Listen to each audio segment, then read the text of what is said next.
Resuming debate? Resuming debate. Resuming debate.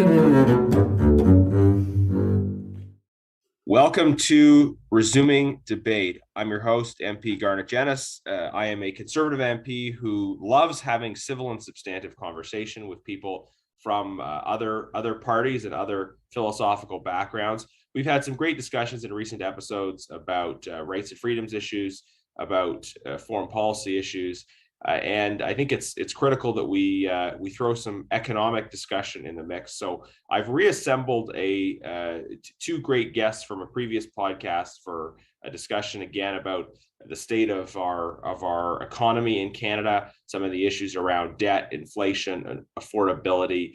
It seems that notwithstanding all the other things that are going on, Canadian elections usually focus on economic issues.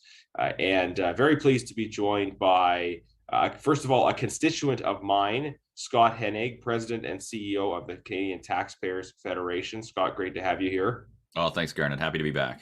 Yeah, so stereotypically, we would both kind of be on the center right, but you guys are nonpartisan, and we don't always agree on particular issues. And coming from the unapologetically left corner, but also in some respects nonpartisan at the federal level these days, former NDP MP Erin Weir. Erin, great to have you on. Thanks so much for having me. Really appreciate it. Yeah, so great to have both of you as thoughtful, substantive. Maybe Scott more so than Erin, nonpartisan voices representing different kind of angles on economic issues. So let me start with a very general question for both of you, which is kind of what's going on in our economy right now from your perspective. How would you describe the current moment?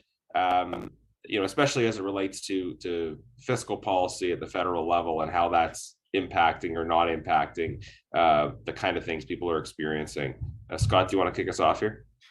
Yeah, thanks, Garnet. I would say there's a bit of trepidation, more so than normal. We're hopefully coming out of a pandemic. There's strife in other parts of the world. We're seeing some inflation numbers that we haven't seen in decades. I would say there's a lot of worry, and worry is never really great for the economy. I think that there's, consumer confidence is really important, and people feeling confident that the purchases they're making, especially big ticket purchases like houses and vehicles and things that are major life events for people, they want to feel good. They want to feel like they're making the best choice at the right time.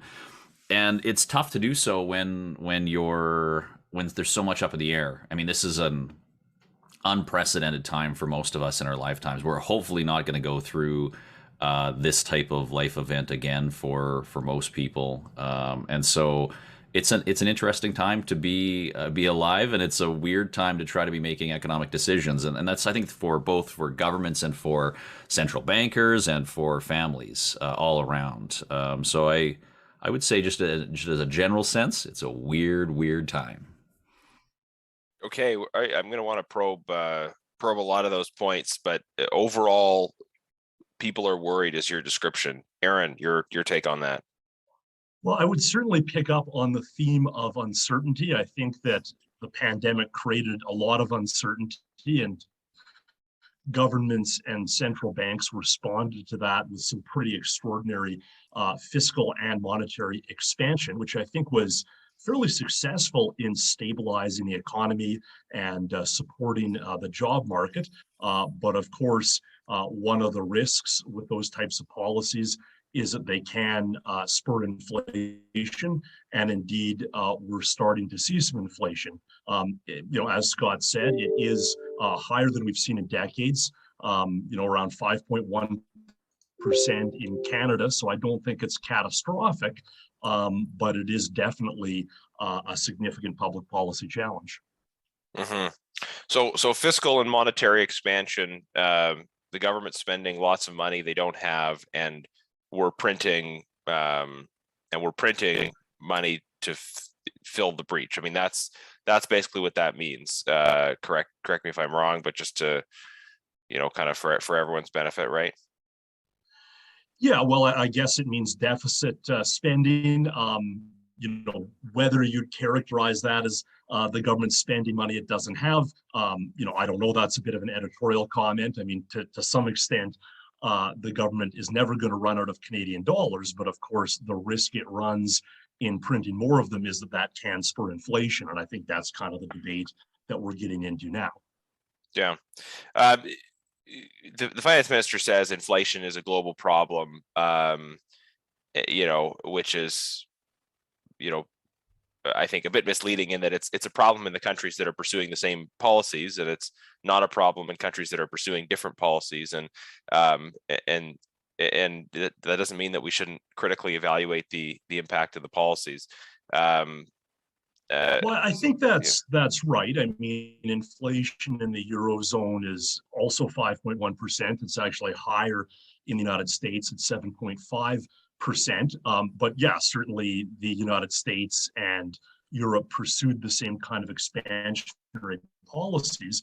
I guess I'd be curious what countries you're thinking of that didn't pursue those policies and as a consequence aren't suffering from inflation. Yeah. So, I mean, Scott, why don't you come in on that? What's your reflections on this question of international comparisons? How big a deal is inflation?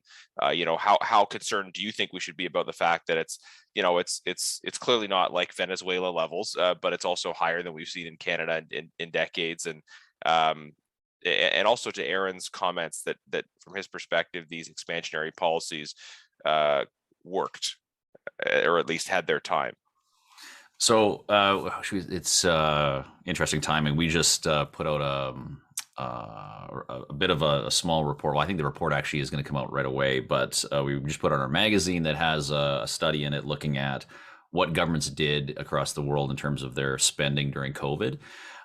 Canada was at the higher end. So in terms of a percentage of GDP increase in spending, it was over 10%. Higher than us would have been New Zealand and the United States at over 11.5%. But a lot of countries were lower than us, like Germany, Sweden, France, Italy, Spain, all in sort of that 3 to 7% range.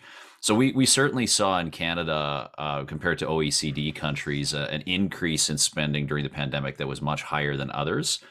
In terms of outcomes, it's really difficult to attach. There's not really a correlation between spending and outcomes necessarily.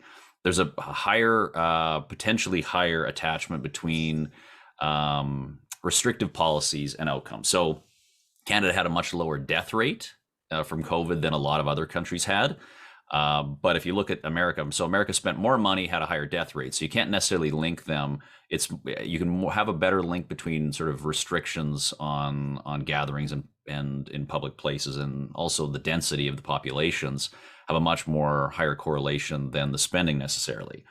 The spending, I mean, if you look at like some countries that had a very sort of similar death rate with a lower spending. I mean, like Germany had a pretty successful overall COVID death rate with less spending. I mean, so anyways, I guess that's a commentary on it's tough to make those attachments. I think that Erin's not wrong though, in that talking about when you are going to put in some of these policies that do things like governments restricting businesses from functioning, putting in place help to not have them completely collapse was an unfortunate necessity. And I think the real question comes into, and we're going to look at this probably over the next 20 years, did we get that right? Were the restrictions right for the right length of time and in the right place? And were the subsidies in there long enough or too long, and what came of it? So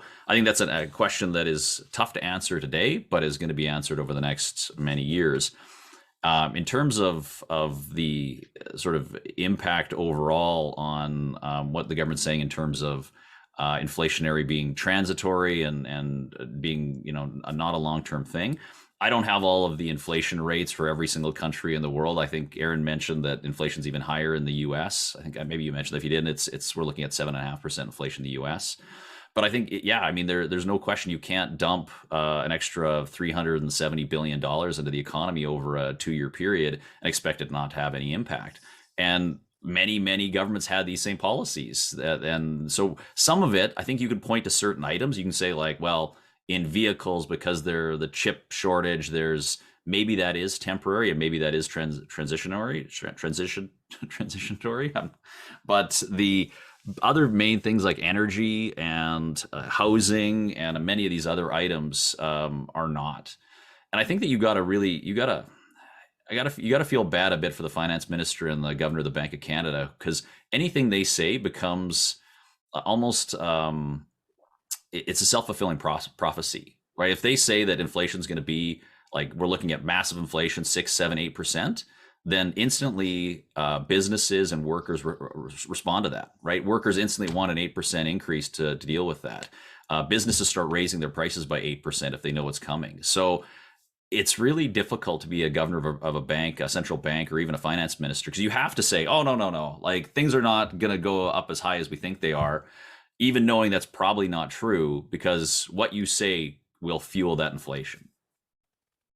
Yeah, but I guess there's another problem, which is if you constantly say our inflation is going to be X and it's always Y, and that's another kind of problem in terms of people's expectations and how the market responds to the things you're saying, right? True, absolutely true. But Yeah. you're better to try to dampen expectations to not fuel it than you are Right. to say, oh man, like you're in huge trouble, like 10% inflation over the next year, because then everyone's going to start freaking out. Like that's I mean, like I don't want to be the governor of the Bank of Canada today. I really don't. I think it's an impossible I don't know if they position, were on the so. verge of appointing you, but But but it my, might be a good platform to leading the Liberal Party in the future, right? So my phone lines are open if you're looking yeah. I wouldn't want to be that, because you're in an impossible position of either having to raise interest rates, try to dampen inflation, which is going to put a huge pressure on the housing market. We've had a lot of people who took out huge loans over the past few years here and have, if they raise inflation rates, we're going to see some default in mortgages. I mean, so you've got some serious problems that can't be solved by just raising interest rates without causing other ones. So I really don't know what you would do if you're the governor of the Bank of Canada today. So this explains the worry that's out there. Erin, you look like you're going to respond to that, and then I wanted to ask a follow-up question, but go ahead. Oh, well, sure. I was just going to jump in to say that I agree that the governor of the Bank of Canada does face a significant challenge. I think it's almost inevitable that the central bank will raise interest rates to some extent, but it's a question of how much and how fast, and can they keep inflation under control without sort of throwing the housing market or the economy off course. So it'll be interesting to see that unfold. But I think we're definitely on a path now to at least somewhat higher interest rates. I mean, they're at rock bottom right now. They certainly can't go any lower. There's really only one direction they can go, which is up. I guess just on Scott's earlier comments about other sort of OECD countries, I think there's maybe a couple of different issues there. One is about the nature of public health measures or restrictions, and I don't know how much we want to get into that. Another, though, is about the level of government spending. And I guess all I'd note is that the European countries that may have increased spending less than Canada did seem to have the same inflation rate now. Of course, there's many variables at play, but I'm still not sure I've seen an example of a country that kept spending lower during the pandemic and as a result has much less inflation in a way that we'd want to emulate. I mean, Europe is hard to compare it to because it's it's a monetary union, right? Like you don't have the same. Yeah. So in terms of national government spending, being able to correlate it to inflation. The next question I wanted to ask is it seems to be your description of like the economic circumstances of COVID. You look back at Canada's economic history, it seems to be this general trend where there's crisis spending that everybody agrees needs to happen, and then there's a challenge figuring out like what happens next when there have been changes in spending patterns that were in the context of a crisis and that were supposed to be crisis oriented, but it's sort of, when does the crisis end? So, I mean, the classic example is World War I. We brought in an income tax as a temporary measure. I think there'd be a lot of analysis about kind of World War II and the greater role the state ended up playing in people's lives in the context of World War II, that then led to expansion of state activity afterwards. In the UK, Labour defeating Winston Churchill in the 1945 election, and I think probably the analysis of that I would agree with is that it was sort of the offer of hey, we had these kind of this greater level of state social planning during the war. Why can't it continue? I know that Stephen Harper was very conscious of this during the global financial crisis and talking about timely, targeted, and temporary stimulus. And I think you folks at the Taxpayers Federation even criticized that for not being timely, targeted, and temporary enough. And here we are again in the situation where there was a cross-party consensus about the need for significant spending measures in response to the COVID-19 pandemic, but did those measures make it harder for people to go back to work and have other impacts that were after or outside of the sort of acute phases of the pandemic? Is this a general problem, I guess, of sort of not being able to keep the crisis spending in the crisis period, and how do we address it? Well, I think there's a famous Milton Friedman quote about there being nothing more permanent than a temporary government program. And I mean, I should probably leave the Milton Friedman quotes to you guys on this podcast. It's not going to help you with your NDP colleagues there, Erin. But he's criticizing the Emergencies Act. He's quoting Milton Friedman. I love it. It's great. Yeah, no, absolutely. Well, no, we could have another whole podcast about the Emergencies Act, but on the sort of Milton Friedman point, I mean, I think it's true that there can be some bureaucratic inertia around these things. I mean, personally, I think some of those government expansions you mentioned, such as a progressive income tax and a welfare state after the world wars, are great things, and I'm happy that they occurred. But I think you're also right. There's a more immediate comparison here to the global financial crisis, where I think the Harper Conservative government was very keen to cut back spending and sort of have some austerity after that fiscal expansion. And I think, at least according to some analysts, that may have slowed the economy and kind of, prolonged the recession longer than needed. And I think the lesson that a lot of policymakers, not just in Canada, but around the world, took from the global financial crisis was to actually keep the pedal to the metal longer in the wake of a crisis. And it's possible in this case, we're erring, too far the other way of continuing stimulus too long and causing inflation. So, it's really hard to get these things right in real time. But I think part of the dynamic here is a perception that policymakers, retrenched too quickly after the global financial crisis. And, now maybe they're kind of continuing the expansion too much in the wake of the COVID pandemic. Yeah, I mean, I guess I would argue it might be easier to get the balance right if that's all politicians were trying to do, is get the balance right from the perspective of the economy. But it does seem that that there is this "don't let a crisis go to waste" kind of mentality where. And I don't disagree with you about the value of things like some aspects of the welfare state, but it's notable that these things have been sold in the context of crises. And then have continued, probably because there were people who believed in those policies all along. But and I note that crises can get used the other way sometimes too, to privatize things or to cut back spending. So Naomi Klein wrote a whole book entitled "The Shock Doctrine," right? So this can happen. Well, that was my quip and got us into. She responded on Twitter, I said, she talked about disaster capitalism. This is disaster socialism, right? It's the use of a crisis for. Anyway, Scott, what's your take on this? I think both sides can exploit crises to implement policies that they wanted to implement anyway. I would agree with you on that point. Scott, what do you think? Yeah, no, I think actually I really liked Erin's use of bureaucratic inertia. I think that's a really good point, and one that probably doesn't get considered enough. Is that when these programs get put in place, you said they're not just it's not just money. There's a whole bureaucracy around it. And in fact, we've seen during this pandemic like an increase in government employees of I think 308,000 in Canada. Meanwhile, private sector a reduction of about 290,000 jobs, which was worrisome. I mean, that's and not worrisome because I'm worried about big government. I'm worried that when you have 308,000 people who are being paid by tax dollars and you have 300,000 less people to pay the taxes to fuel those jobs, that's a concern over the long term that we're gonna have to be paying more in taxes, and add that to ever increasing number of seniors who are no longer working, and we've got some big problems on the horizon. But yeah, I mean, look, you never the Keynesians who, and I'm not going to quote Keynes, but we'll stop at that point. But the Keynesians, who say that we should spend during bad times, and then everyone forgets about the second half of what Keynes said about saving during good times, and it's never the same. I mean, we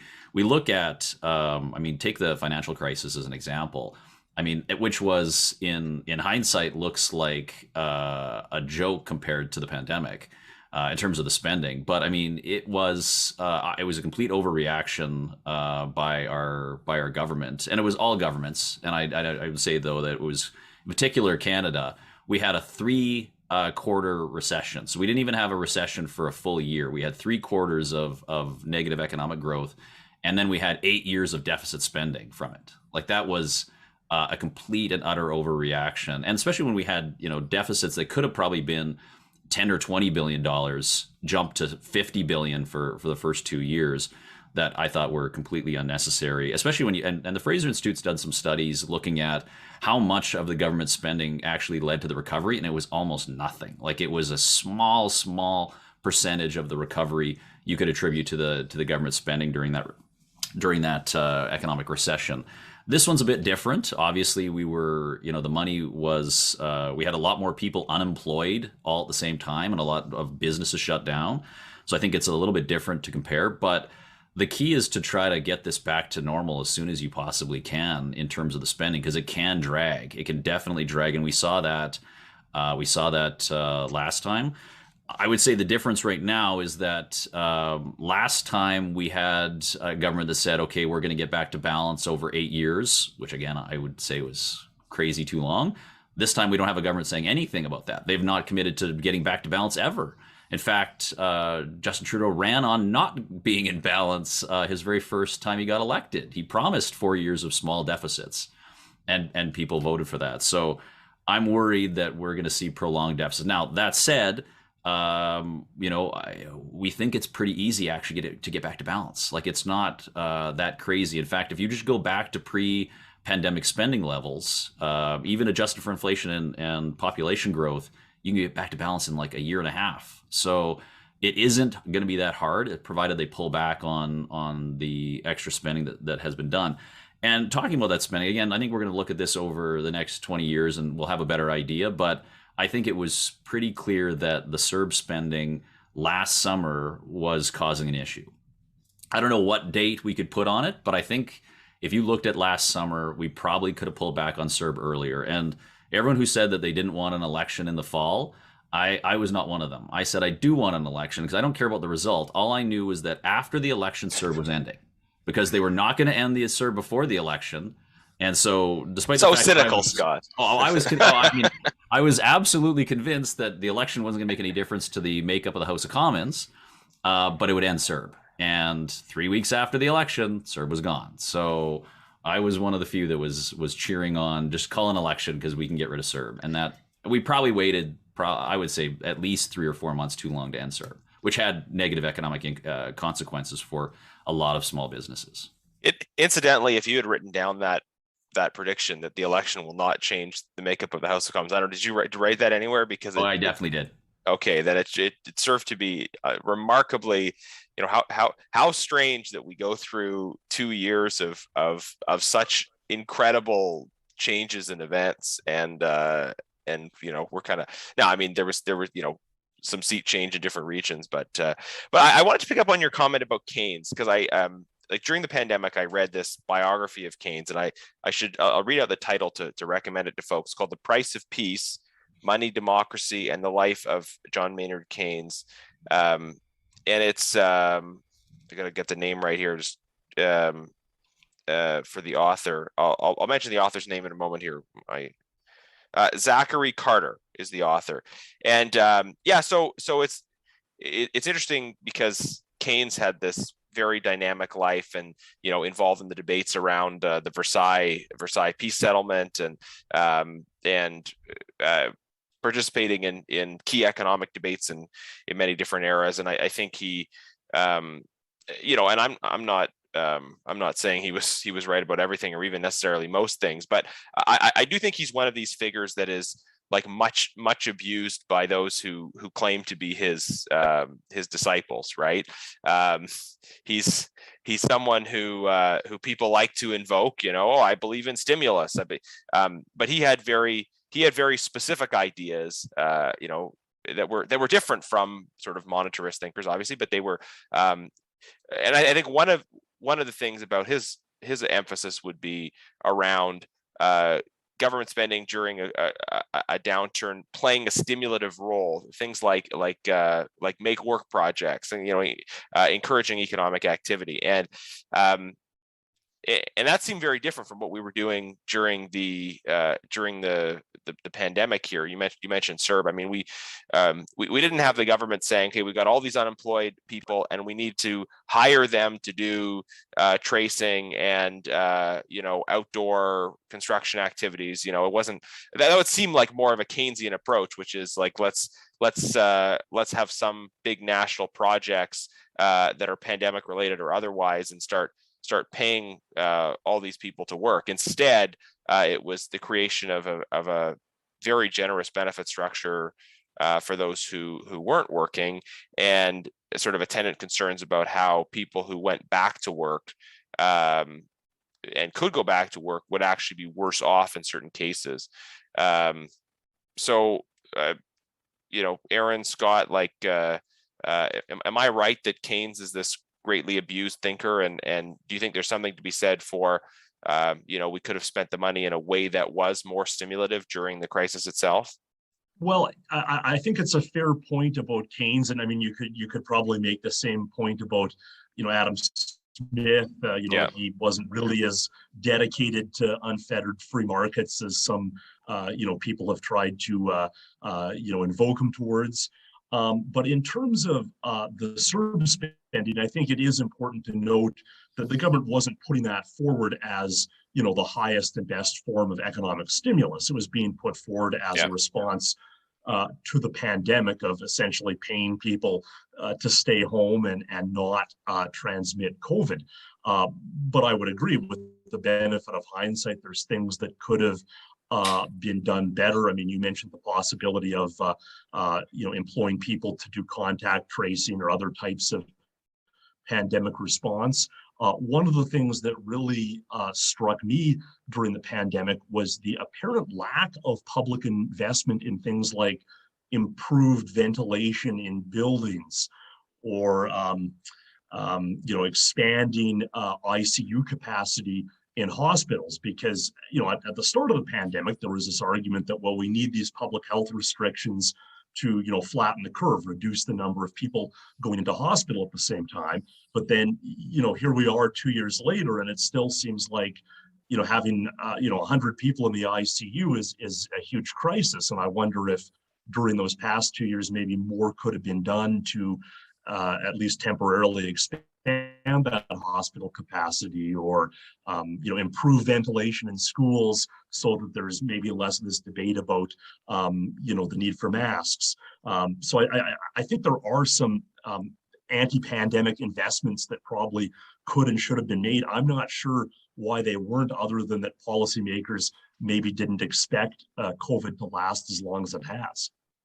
Yeah, I think that's a great point about like what the money was spent on. Like we have this bill that is kind of just in Parliament now. Probably by the time we air this pass through, that that's providing funding for ventilation in schools. And I sort of asked the question, like, okay, you're allocating that money now, like when is it going to get spent?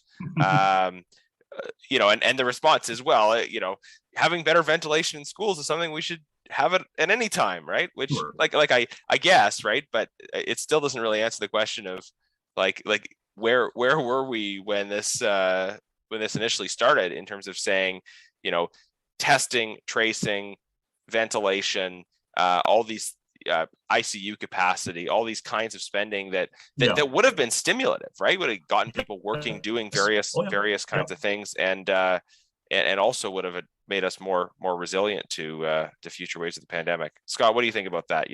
Money spent in better places. Well, I mean, the problem is thinking the government can stimulate the economy. I mean, that is the problem with we had this problem again we're going back to 2008 again about shovel-ready projects back then. Wow. There's really not any shovel-ready projects that you can get off the ground in a quick enough time to have an impact on the economy. And again, going back to Fraser looking at what the impact was, is that all of the spending the government did back in 2008-9 came in after the economy had started to recover. And that's the same problem here, is that we can't think that government can do this. I mean, I'll go back. I'll talk about Milton Friedman for a minute. There's a story about him going to China and seeing them, hundreds of workers out there building roads with shovels and pickaxes, and him saying to the Chinese government official, well, that there's modern machinery now that could do this much more efficiently. And they said, well, you're mistaking this, sir. This is not a road building program. This is a jobs program. And so better to give the people shovels and have more people employed than to give them tractors and actually get the road built in a proper way. So, I mean, but that's a bad use of resources and a bad allocation of resources. And I'm not sure what we could have paid people to do. I guess maybe contact tracing would have been the only thing. But I mean, short of like trying to train them all to be like white hat hackers and sitting at their home computers, like there wasn't a clear way for people to, I think, stimulate the economy while collecting CERB, while working from their house, that would have been, I think, efficient and well done. I mean, this is one of the reasons why even during that 2008 recession, the Obama advisors were suggesting tax cuts rather than government spending, because the tax cuts put the money into people's hands instantly, and they can spend it the way they see fit rather than have the money held by government. Well, so did CERB. Yeah, no, and CERB certainly did stimulate the economy to the point now where we're seeing inflation, and I think that's there's no doubt there's been an increase in consumer spending during that period, and Jeff Bezos's extra large yachts are certainly proof that money did get spent during that time. There's no question. But we weren't having economic, I would say the economic problems at that time was not just a lack of consumer spending. It was also there's certain places we just couldn't spend it on. We couldn't go to restaurants. We couldn't go to sporting events, those sorts of things. Now we don't necessarily need the economic recovery. Like, the recovery is going to come on its own, and that's why any further stimulus at this point would be just money we're going to have to end up paying back and then some. This is I guess Scott, part of your broader critique of this kind of government spending response in times of disaster. It's that not only does it, you're critical of the idea of government stimulating the economy anyways, but you're also saying, not only does the spending carry on long after the fact, but it lands, or it starts, far enough into the crisis that, we're spending money, insofar as it makes sense to spend that money, we're spending it in the wrong time interval on both ends. Is that a fair description of your position? Yeah, I would say certainly now. I mean, look, the money was not being spent initially to stimulate the economy. It was being done to keep people from losing their houses and being thrown out. But any spending further, now that we're past that point, is just going to get wasted. So dial it back as soon as we possibly can, get ourselves back to balance, and maybe try to get some of these dollars out of the economy that we've printed. I mean, that would be a good start. It's not going to necessarily stop inflation, but we'll have a better chance at controlling inflation if we can get some of those dollars back out. I mean, the Bank of Canada printed $370 billion. Almost 85% of that was of the government borrowing was Bank of Canada buying other bonds. So it'd be really easy and really quick for us to buy back those to get that money back out of the economy. So it wouldn't be hard to do, and hopefully will be done. Mhm. So in terms of inflation, Just on the question oh yeah, go ahead. Go ahead, Erin. Just quickly on the question of timing. We've talked about some of the issues with CERB, but one of the key advantages was that it was something the government could do quite fast, and that the money was out there right at the start of the pandemic. So whatever other criticisms you can make, I think on the timing question, CERB was actually a pretty effective and timely response. Okay. Let's on the inflation issue. I mean, there are some specific areas where we're seeing costs going up, and there are macro things going on with inflation, but there are also specific things going on in those areas. So the price of housing, and we can think about various policies around barriers to construction, and that may be impacting housing. I mean, there's a lot of policies people propose around impacting housing affordability, concerns maybe about foreign buyers and vacant homes, but also the level of construction overall. There's also concern about the impact that the carbon tax has on energy related consumption, and how that is impacting people's the increasing costs people face. So in terms of affordability, inflation of prices, I wonder if you can both weigh in on those issues on the housing side and then on the carbon tax energy side of things. Scott, do you want to kick us off on this one? Yeah, sure. I mean, certainly housing was one of the biggest jumps. I think we've seen we're closer to 14% increase in costs of housing. I mean, housing is also a supply problem. I mean, and I respect a lot of politicians. Everyone recognizes this is a problem. Housing costs is a problem. The solutions are actually quite simple. It's build more supply, but then you've got other problems that are attached to that a lot of politicians don't want to deal with. I mean, you've got those, and one that's not a quick solution either. Like building a house takes now it seems like it's over a year to build a house, which doesn't address your supply issue quick enough. But yeah, I mean, there's lots of costs attached to housing. I don't have it in front of me. We did a look at condo costs in Vancouver, probably about 5 or 6 years ago, of the red tape and the taxes and all the costs that go into it. And it was close to half of the cost, the final purchase price, you could attribute to all of those things, the extra regulations that are put on and the extra red tape and the bureaucracy to even just get, like, the delays that happen from the start of the project to the end of the project that cost money. It's huge. And that's a serious problem. But you've also got, I think the one nice thing that might come out of this pandemic is we have more remote work, which may allow for more supply of housing in places where might have been less desirable in the past, but will be more desirable now. And I think of like my brother-in-law who lives outside of Toronto. He lives 2 hours outside of Toronto. They found housing to be not affordable for what they were looking for in terms of the makeup of their family and what they wanted. And so they moved 2 hours north. This was pre-pandemic. I guess it was about 2.5 years ago.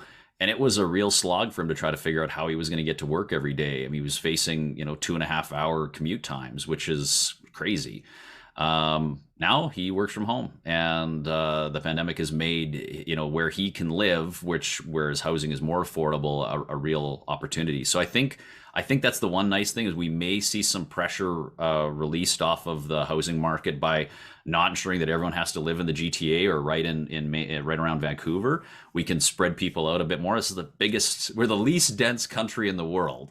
But we have to have the infrastructure to be able to get us around. And that's why, it makes it difficult to have a super widespread population, or why it has made it difficult, which I think we now may see a bit of a change in attitude, hopefully, which will bring housing prices down. Because the only way, we're not going to do it through home equity taxes. We're not going to do it through Governments trying to build affordable housing. Those are all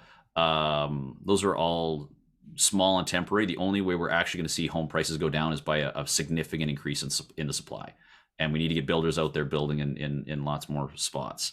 When it comes to energy prices, and certainly energy has been a big chunk of the inflation. We talked about, Erin mentioned earlier, 5.1% inflation in January. It would be 4.3% if you excluded gasoline from that. So that's a big chunk. That's a big chunk of the pie is energy. We don't control the world price of oil, so that one's a tough one to really pin on any governments and say, you really got to bring down the price of a barrel of oil. But what we do have control over are things like carbon taxes, and that's gone up twice during the pandemic. It's going up again on April 1st. And we've seen now home heating bills are starting to really get the pinch. I know that certainly in Alberta we saw the provincial government here respond recently in their provincial budget, looking at giving some subsidies for energy bills. It's a real problem now, energy costs, and it's something that's not easily avoided. We can't. Most people don't have the ability just to snap their fingers and change from heating their home with natural gas to some other option. For one, they don't have the money to be able to install solar panels and everything else on a whim. And two, we live in a tough climate to make those things work as efficiently as they would in other places. So I think that the carbon tax is certainly a policy the government could change today that would have a real impact on the price of energy that would be welcomed, I think, by a lot of Canadians at this point. All right, Erin, your response to that, your take on the housing and energy as sort of components of the rising prices that people are experiencing, that's causing various kinds of challenges. Sure. Well, I would agree that housing prices are ultimately set by supply and demand. We've talked a fair bit about supply.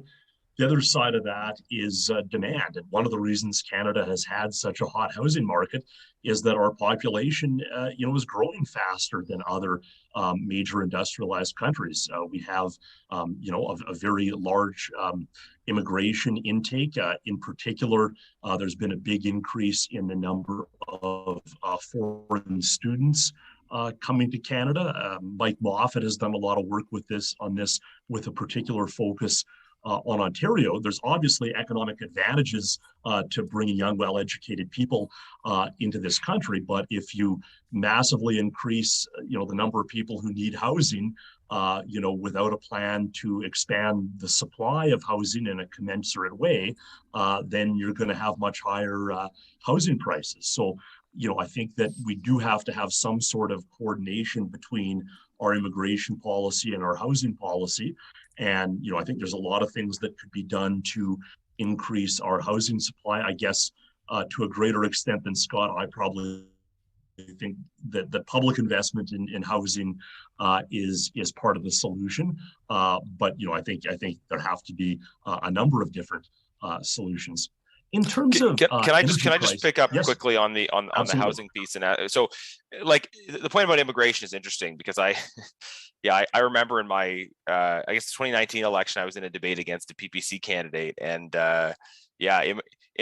reducing immigration from his perspective was a solution to like everything. But it doesn't seem like high immigration levels should be a problem for housing, provided that the targets are clearly identified for the benefit of the private sector in advance, and there are not barriers to the private sector taking care of the supply. Like if you know that X number of people are going to be coming into the country in the next year, and you're a developer, you know where the opportunity is going to be, and you can build more in response to that. So like we obviously have demand for housing, but insofar as we know what that demand is going to look like, the real issue is that supply hasn't risen to meet that demand. Is that fair, or do you disagree with that? I take your point about to the extent that the targets are clear. I mean, one of the things that I guess Dr. Moffat has really emphasized is the influx of foreign students, which aren't necessarily subject to the same overall kind of immigration target. There's sort of a policy that, if you're going to a Canadian university, you can settle here. And don't get me wrong, there's lots of really positive features of that policy because, we're bringing in, younger people who are well educated, and at least some of that education is at Canadian institutions. So, I mean, there's a lot of economic benefits from that.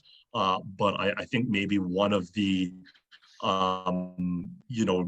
unintended consequences is that it did, massively increase demand for housing. And not that, foreign students are necessarily going out and buying new houses, but they obviously need to live somewhere. So they're adding to the total demand for housing, which ultimately is driving up the price. And I don't know if the solution to that is maybe to just have a more explicit signal or target, as you suggest, that the private sector could respond to, or to say that immigration is a public policy decision and therefore the government has a role to play in planning for housing. But I think one way or another there needs to be some better coordination between those two things, whether it's a private or a public sector solution.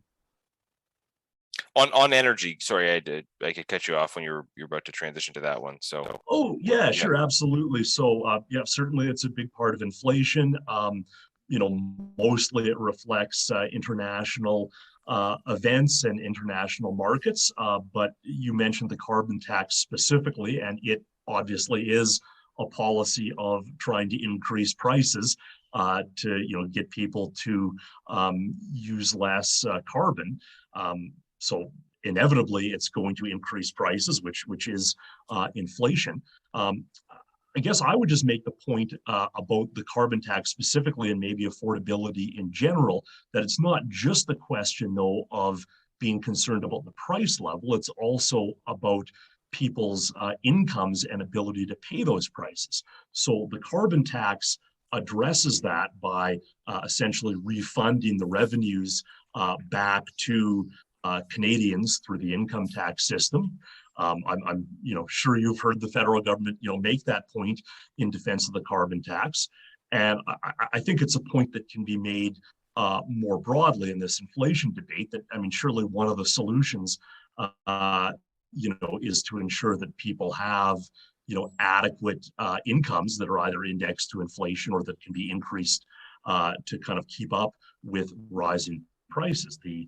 The only solution isn't to sort of depress the economy in order to whip inflation. It's also possible, to manage higher prices by also ensuring that people have adequate incomes.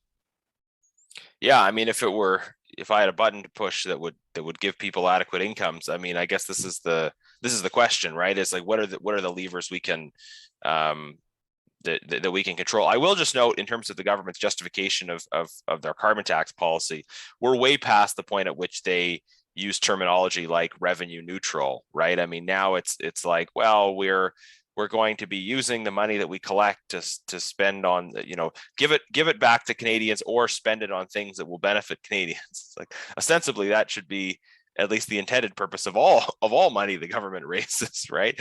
The justification there has shifted. Yeah, a little I don't bit. want to get into semantics about revenue neutral, but I would say, at least up until now, I mean, pretty much all of the carbon tax revenue has been directly returned to Canadians. It hasn't been returned by cutting taxes, which I guess might be revenue neutrality, but I mean, it has been, returned through these cash grants. Now, I mean, going forward, you're right, the government might do something else with the money, but I mean, so far, I think the carbon tax has been a pretty good example of returning the money to Canadians in a way that does, cushion Canadians against the increase in prices. Well, it does to a certain extent. I mean, if you have someone who lives in a downtown Toronto condo and bicycles to their office, they're making out like a bandit with the carbon tax refunds. If you're living in a rural community and your closest library or pool is a 45-minute drive, you're not making out so well, because you're certainly paying more. So it's certainly not a perfect system, and the carbon tax is only a portion of the gas taxes that governments put on, or the taxes the governments put on fuel.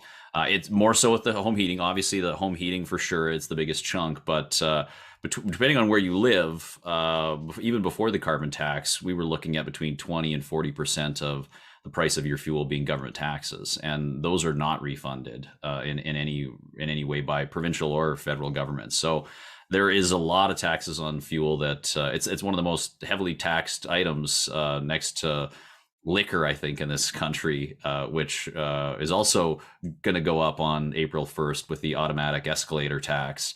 Governments are the federal government has automatically indexed the federal liquor taxes to inflation. So you're going to see a 5 point whatever percent increase on April 1st on the liquor taxes, which again, not necessarily something that's probably going to drive inflation in and of itself, but it all adds up. It all certainly adds up. And governments, I mean, look, let's be clear about too. Governments love inflation. It's a way for them to collect more revenue, more revenue from people without having to increase the taxes. I mean, that's one way the government has talked about. There's one way people have talked about the government getting out of their deficit problem is to inflate their way out of it, which is a concern, right? When it's a benefit to the government and a detriment to the people, you've got to keep your eye on the motivations. Yeah, those are, I think, great points, Scott. We're pressed up against time in terms of when I said we'd wrap up. I want to just get one last question in for each of you, and a different question. So, Erin, broadly speaking, your political analysis, looking at some of these debates around affordability, around kind of this disconnect between things that may be good for the government and good for those who and this is one of the critiques of inflation, the good for government, good for those with certain kinds of investments, and it really puts a strain on everyday people. How is the federal NDP doing? And you're someone, from what I understand, very active with the provincial NDP, some points of disagreement with the federal NDP in terms of the direction they're going. How is the federal NDP doing respond to these dynamics? Are they losing voters to other parties, maybe to us, to the Conservatives, by not taking positions that would serve the economic interests of working people?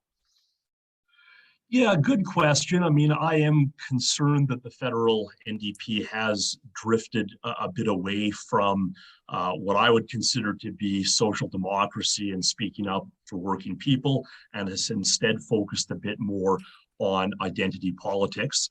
I was talking before about how, improving incomes for working people can be an effective response to inflation. So I think a focus on labor policy and empowering working people to participate in collective bargaining, is something that the NDP could be emphasizing. And I noticed actually that the Conservative Party had some sort of innovative labor proposals along those lines in its last election platform. So I guess I would agree with your suggestion that unfortunately the NDP has drifted a bit away from some of those labor and working class perspectives, and it does seem that that's perhaps created a bit of an opening for other parties. So it'll be interesting to see how it plays out.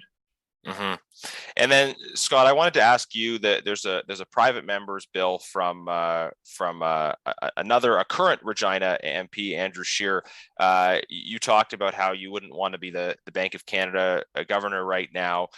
This is a bill that is going to create maybe an added pressure, because it's going to, Andrew Scheer is proposing to bring in the Auditor General, to empower the Auditor General to review the work of the Bank of Canada. Do you have a reaction to that? I mean, in terms of how this might impact inflation and the affordability pressures that folks are facing? That's something he's channeling his inner Ron Paul to audit the Fed. And but I saw two things on this. One, anytime you have public dollars going into anything, I think it's fair for a body like the Auditor General. I think the Auditor Generals across both all the provinces and federally have done a good job at being really being fair arbiters of what's really going on. So I think that's the group that you would want. That is the group you would want to sort of look into these things. But drawing back to my first year macroeconomics classes in university, the more control the government has over the central bank, usually the worse outcomes you have. So when you don't want your person who has all the fiscal levers to also have control over the monetary levers. You want to have that balance, and you want to have some splitting of the control. So if it leads to greater control by the finance minister over the Bank of Canada, I would say that's not a good thing. But but I mean, it's explicitly not doing that, right? Yeah, it's about saying, I would hope it doesn't go into that more accountability to Parliament. I think would be, I guess, maybe the only concern you would have would be more control by Parliament if you have more accountability. But I think that in general, having the Auditor General have greater ability to look into all of sort of the quasi government organizations that are public is a very good idea. Yeah. Well, gentlemen, I think this has been a very good discussion. We've talked about some specific issues around housing, around energy, around monetary policy. I think the big message that people can take away from this is that we spent a lot of money in the context of the pandemic. There's questions about the effectiveness, but also the time window in which those dollars were spent. Acknowledging that that a lot of that spending wasn't principally about stimulating the economy. It was about protecting people's immediate livelihoods during a time of crisis. But there's no such thing as a free lunch. You spend that money, it has consequences and implications. And the big question now that's on a lot of people's minds and leading to a lot of worry is where do we go coming out of this? And are we do we have a will from politicians to move us back to some kind of normal, or are we going to continue to see the prolonging of this spending with all the further implications for deficit and affordability? Did I say anything outrageous there, or did I reasonably summarize some of the key takeaways? Fantastic summary. I think you got it. Okay. Well, thank you very much for joining us. And thank you, everyone, for listening to Resuming Debate. I hope you enjoy this. I hope you'll share it on your various social media feeds, that you'll, if you just encountered this single episode, that you'll take the opportunity to follow my podcast for weekly updates on a range of topics related to Canadian politics, that you'll leave a review in the appropriate place, and we'll see you again with another episode in 7 days. Thank you.